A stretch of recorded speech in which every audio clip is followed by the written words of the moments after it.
अपघातासारख्या कोणत्याही इमर्जन्सीसाठी आता प्रवासाची रिस्क घेण्याची गरज नाही, कारण आता कणकवलीत सर्व अत्याधुनिक सुविधांनी सुसज्ज आहे डॉक्टर नागवेकर हॉस्पिटल आणि नर्सिंग होम। अत्याधुनिक ट्रॉमा केअर, अत्याधुनिक ambulance, trauma care surgeon, neurosurgeon उपलब्ध, रक्तपेढीची सुविधा, 20 किलोमीटर परिसरात ॲम्ब्युलन्सची मोफत सुविधा।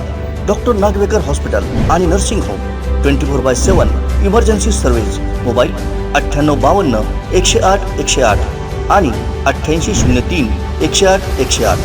महाविकास आघाडीचा विद्यमान आमदार असताना या मतदारसंघात येऊन राष्ट्रवादीचे प्रदेशाध्यक्ष जयंत पाटील एका महिलेला राष्ट्रवादीचा भावी आमदार म्हणून प्रचार करत होते। त्यावेळी उद्धव ठाकरेंना आपल्या आमदारावर झालेला अन्याय दिसला नाही का, असा सवाल मंत्री दीपक केसरकर यांनी केलाय। जयंत पाटील आले होते, फिरत होते प्रत्येक ठिकाणी आणि सांगत काय होते की त्या एका महिलेला घेऊन जात होते, हा तुमच्या पुढचे आमदार आहे। अरे मुळात तुम्हाला कधी राष्ट्रवादीचा 3 वेळा पराभव त्या मतदारसंघात झालेला होता, तिथं ते राष्ट्रवादीला निवडून आणण्याच्या संदर्भात माझी सगळी व्यक्तिगत प्रतिष्ठा पणाला लावली। तिथंच तुम्ही येऊन असं बोलता, कुठली माणुसकी आहे? शेवटी एक गोष्ट लक्षात घ्या की हे आमच्या बाबतीत घडत असत नाही।